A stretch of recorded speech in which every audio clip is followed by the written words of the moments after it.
Hello and welcome to Legislative Report. I'm State Representative Jerry Knowles of the 124th Legislative District, which includes portions of Berks, Carbon, and Schuylkill counties. Each year, the legislature has the challenge and responsibility to pass a spending plan for Pennsylvania. The starting point is the governor's address in February, and the process ends with the budget being signed on or before June the 30th.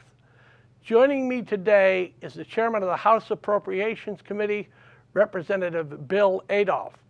Representative Adolph is here to discuss the budget process and the specific issues that will affect this year's plan. Welcome, Representative Adolph. Jerry, nice to be here. And it's always good to be with you. We did this last year, and I had many favorable comments, and it's good that people learn about the budget and just how things work. Bill, before we get into the budget itself, I always tell people about the diversity of Pennsylvania in terms of the urban, the city, or the urban, the suburban, and the rural areas. And can you just talk a little bit about your background and a little bit about where you come from in terms of your legislative district and the people that you represent? Be glad to, Jerry. First of all, I live in Springfield Township. It's in Delaware County. I represent Springfield Township, township of about 25,000. Marple Township, a township of about 25,000. Morton Borough, which is a small little borough of about 4,000 people. And half of Radnor Township, about 30,000 people, and I represent half of that. So it's three exits to the Blue Route is the way I describe it. I live probably 5 to 6 miles outside of the City Line Avenue, sections of my district in Springfield. I can see the skyline of Philadelphia, and I'm probably 10 to 15 minutes outside the airport. So half of the Philadelphia airport's in Delaware County. I always think it's so interesting, Bill, when we talk about, from the people from the rural areas and even the backgrounds of people. Now, you by trade, you're a CPA? I'm a partner in a small accounting firm. We specialize in small businesses. I myself, I just do individual tax returns now, Jer, but my partner does auditing. He does the corporation returns and so forth. We have a staff of about 4 or 5 folks, and little 2-story storefront in a business area in Springfield Township. Business has been there since probably the mid-'70s, and it's something that I enjoy doing and something that I will do for a long time. Yeah, it's a perfect fit for what you do here as our Appropriations Chairman. Can you talk a little bit about Appropriations Chairman, exactly what your duties are and what part you play in the process? Sure. Well, first of all, it's an elected position. The members of our caucus, now at 120, okay, after the election it was 119, you run for the office.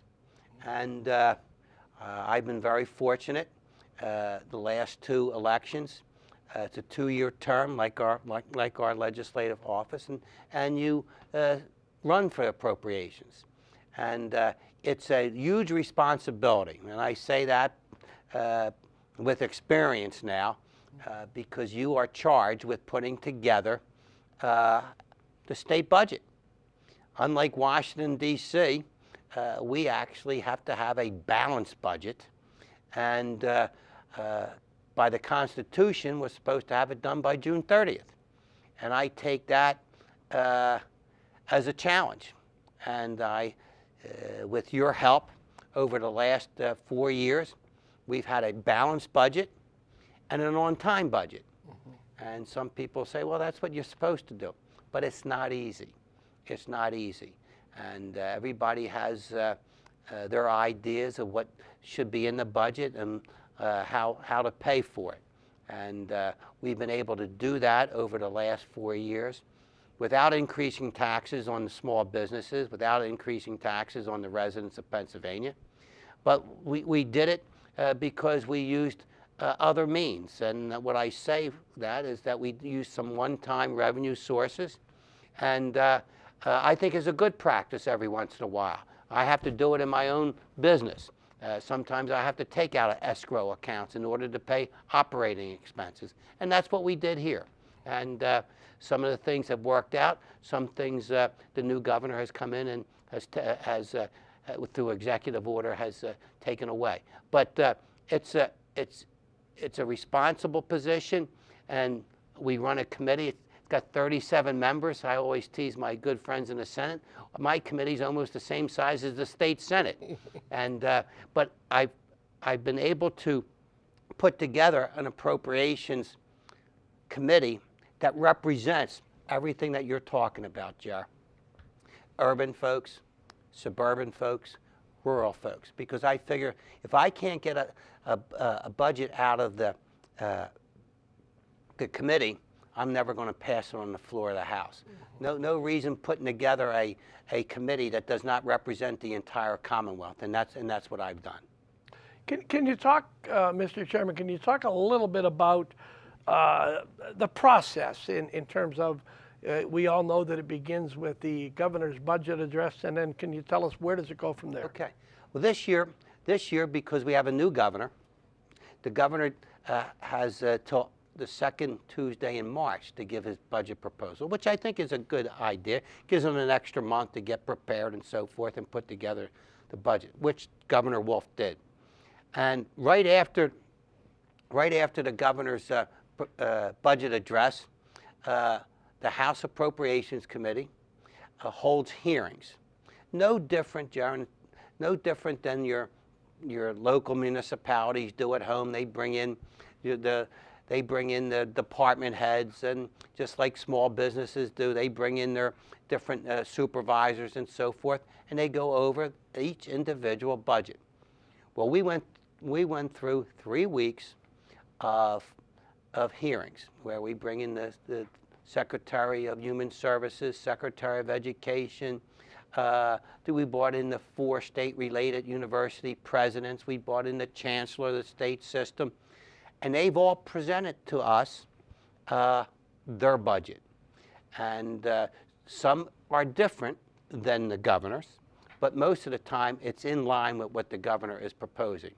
And we have the ability to sit there and ask questions. Quite frankly, some tough questions, but budget related. How many people you have working for you? How many vacancies do you have? You know, what is the difference between your wages and your benefits? And how many attorneys, how many contracts? Tough questions. And it's a long process, but something that is very necessary, very open, very transparent. Every public hearing is televised on PCN and then probably played back again at night on PCN. Mm-hmm. So I receive questions from residents that I sneak in there every once in a while. I'll say, Mr. Secretary, I received a question from a neighbor of mine. Boom, boom, boom. Okay, so it's a process that is very important, and you learn an awful lot as a legislator how the state is run.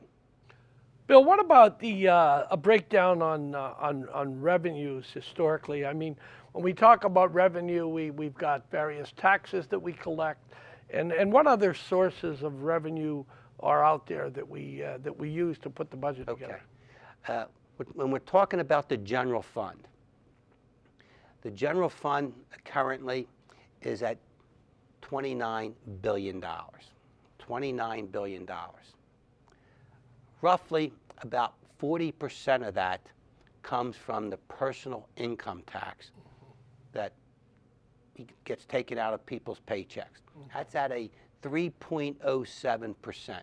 So if you make $100, you're going to pay about $3.07. Okay?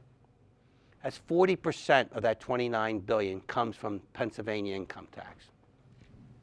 Then you have the Pennsylvania sales tax. Pennsylvania sales tax is 6%, mainly on retail products, okay, that represents about 35%. 35%. So in two taxes, that's about 75%. Then you have capital stock and franchise tax, you have corporate net income tax, inheritance taxes, okay, et cetera, that make up the other 25%.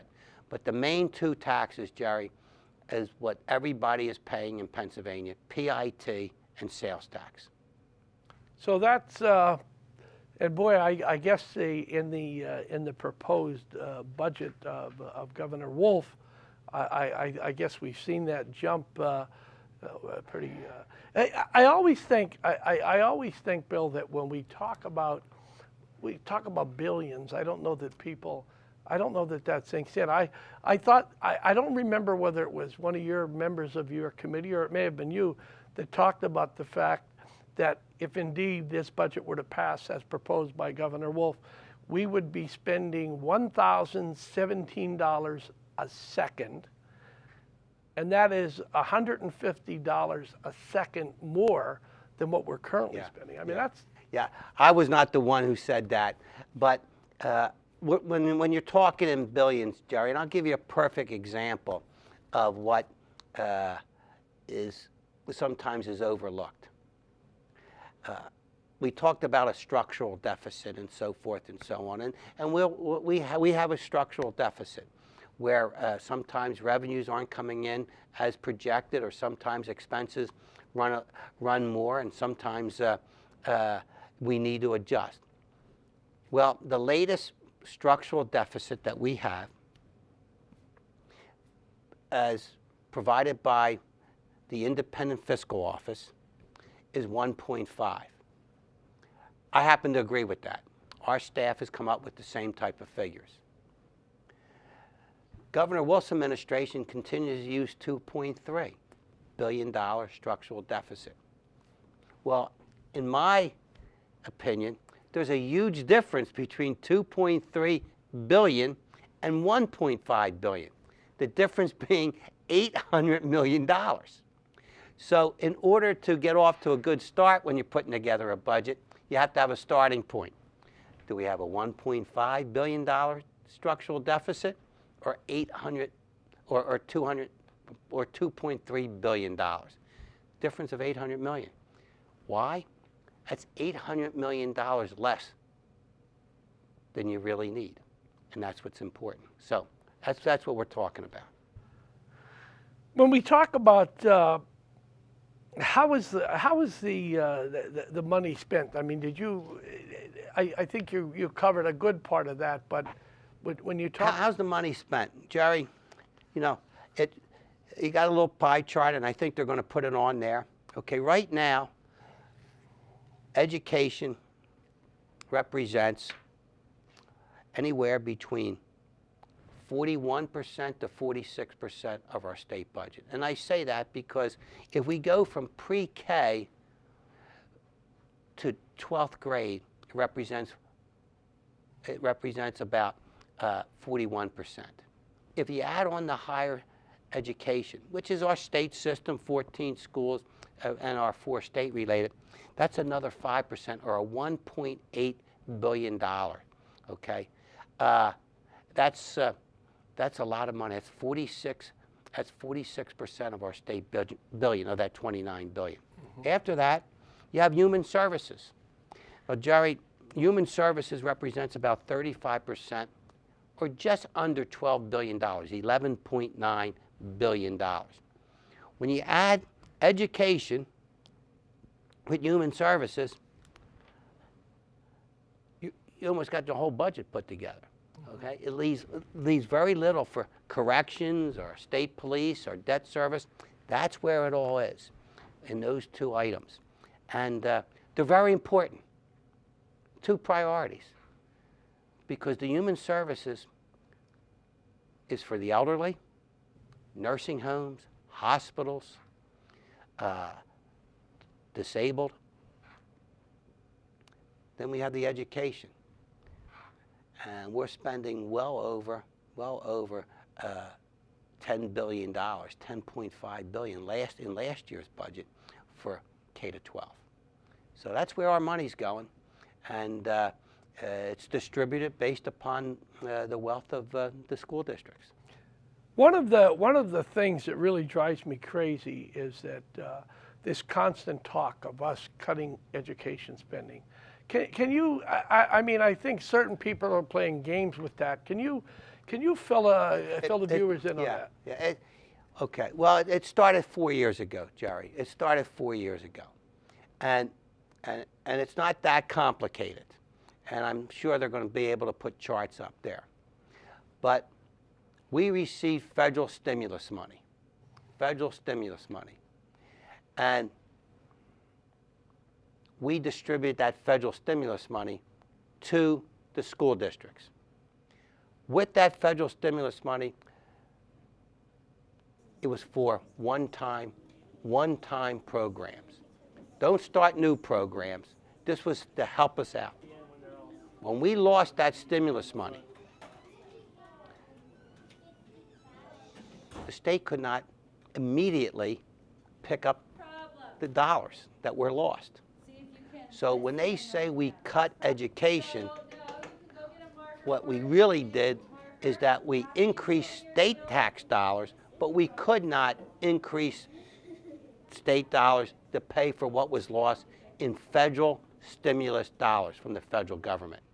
And every state in the nation faced that. We weren't the only state that received federal stimulus money, all the school districts. And that's what they talked about, cut education. Over the last 4 years, we have slowly but surely increased education spending every year to a point where we're now spending the highest amount of state dollars of all times, even over what was spent in federal stimulus. So that's what it is. Now, there's some people, has some school districts received less than before? Yes. But majority of our school districts actually receive more money than they ever did before. Mr. Chairman, we're going to take a quick break, and legislative report will return in a moment. Great, great.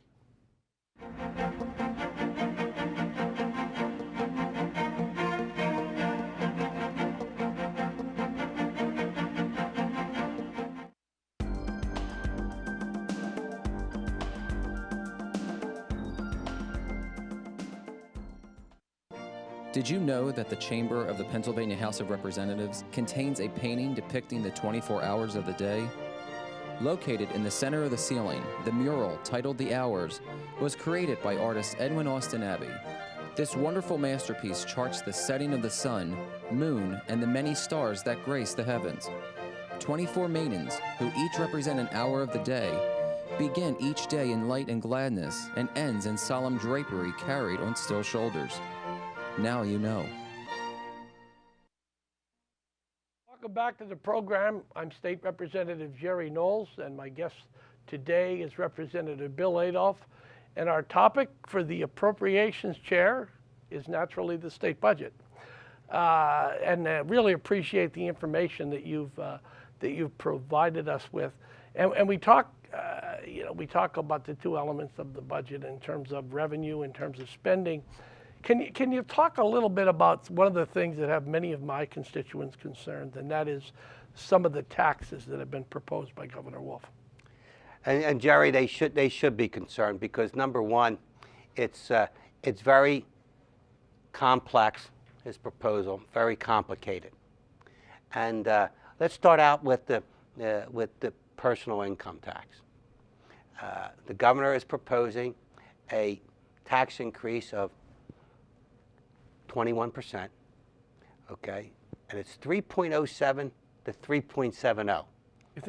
You think that was a mistake? Pretty tricky, okay.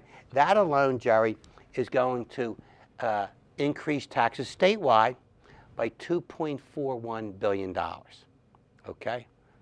All right, so that's a big one, okay? 20% increase, 21 to be exact. The next one, and this one is even trickier and very complex. This is an increase in the rate of sales tax from 6% to guess what? 6.6%. Okay? But here's the difference. It expands what's taxable. Now, Pennsylvania has been taxing retail sales at 6%, mainly on prepared foods, if you go out to dinner, okay, and all the products that you get over the counter. Food, clothing, and services have always been exempt in our sales tax.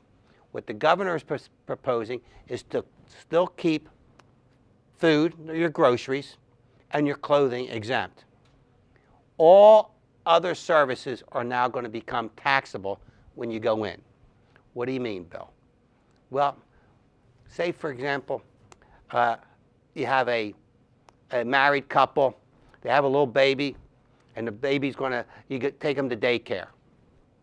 You may be paying $200 a week, $300 a week for that daycare service. That becomes taxable at 6.6%. Okay? So if it's $200, it's almost another $13. Okay? Nursing homes. Your father, your mother, your wife, whoever may go into these nursing homes, 6.6% of that. You go to your attorney. Okay? He's going to prepare a will. Okay? Or you go to your attorney for just some legal advice. Whatever his bill is, times it by 6.6%. You go get your tax return done. Your accountant charges you $200, $300, times that by 6.6%. All those services are now taxable. All the IT professional services will now become taxable. The governor is saying that it will raise about $1.55 billion. In my opinion, I think it's much greater than that. And that is every day you're going to be paying more and more for that. Altogether, in the fiscal year, July 1st to June 30th, it's going to be an increase of about $4.6 billion. But in the calendar year of 2016, it's going to be an $8 billion tax increase. You have $1 on a pack of cigarettes. Okay, you have an increase in severance tax. Okay, we have a local impact fee right now. He's proposing about $500 million to $1 billion in the severance tax on that Marcellus shale. Altogether, in the first calendar year, which will be 2016, it will be an $8 billion tax increase, 4.6% in this fiscal year. The largest tax increase that the Commonwealth of Pennsylvania has ever had. Now, he's talking about some property tax relief. Jerry, if your viewers have an opportunity to write down this website, taxpayersthatpay.com. Okay? It's taxpayersthatpay.com. Take a look, see where they live. Everybody's different, but what this website shows you will show you how much property tax they would receive, depending on the school district that they live, how much extra taxes and PIT and sales tax they would pay, and there would be the net difference, increase. The way our staff has calculated, those residents in the 500 school districts, about 96%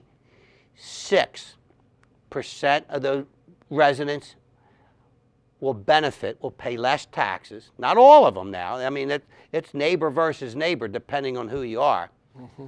But over 400 school district residents will pay more. Okay? So it's a gigantic tax increase. And that's what we're going to be dealing with and see how it is. There's some gigantic tax increases to pay for a spending plan, which increases spending in Pennsylvania by 16%. That's a big increase, and it's hard to get the folks thinking about this, but they have to go to this website, taxpayersthatpay.com, and see how they do, see how their neighbors are going to do, and then they got to bring out the little calculator and work it out themselves. And there's instructions on how to do that. And then we're going to get a response as to this governor's new proposal. I think it's important. I'm going to just take a minute, Bill. That would be TAXPAYERSTHATPAY. There's just straight through taxpayersthatpay.com. Correct. That'll get them. That Bill, will get them there. One of the points that we really need to drive home to people, you know, when you say, all right, you know, we're going from 3.07 to 3.7, not a big deal. We're going from 6 to 6.6, not a big deal. But people need to understand the impact that this is going to have on them. I don't know, like I said, when you say 3.07 to 3.7, when you say 6 to 6.6, people need to realize that we are talking, this is going to have a heck of an impact on people. It's billions of dollars. Say, for example, Jerry, I don't get as many haircuts as I used to, but when you go to your barber, okay, your barber charges you $20, okay? Well, times that by 6.6. All those type of services are now going to be subject to sales tax at 6.6%. And it's really endless. It's really endless. There's all types of tuitions, books, textbooks that were never taxed before. All that's going to be taxed. And they estimated it to be about $1.55 billion increase. I think it's going to be more than that because there's so many professional services today than there was 20 years ago because of electronic equipment. So it's going to be a negotiated budget. Obviously, we want to make sure that we provide the appropriate funding for our school districts. We want to make sure that we provide the appropriate funding for our seniors, for our disabled, and the people that need it the most. We want to keep our state police funded. We want to make sure our courts are funded. But a 16% increase, Jerry, is something to me that we have to take a real serious look at. Are we going to have an on-time budget? Jerry, I am sure that we're going to have a good budget to the governor's desk by June 30th. Hopefully, the governor will be on board with us, and we're going to be working with him between now and June 30th. And Bill, you're one of the first guys that told me this. It's all about compromise. It's all about coming together to do what's best for the people of Pennsylvania. I want to thank you as our Appropriations Chairman, as well as your committee, because I know that I ducked in and out of a couple of your hearings, and it's a lot of work, and it doesn't happen by accident with the finished product. So all those good people that you represent, they should know they have a good man up here, and you know, you have my ear all the time. I owe you a beer, Bill. Okay. That's all the time we have for today's program. I'm State Representative Jerry Knowles. If you need assistance with any state government matter, you can feel free to contact me at my local office or through my website. The contact information will be shown in a moment. Thanks for watching, and please join me next time for Legislative Report.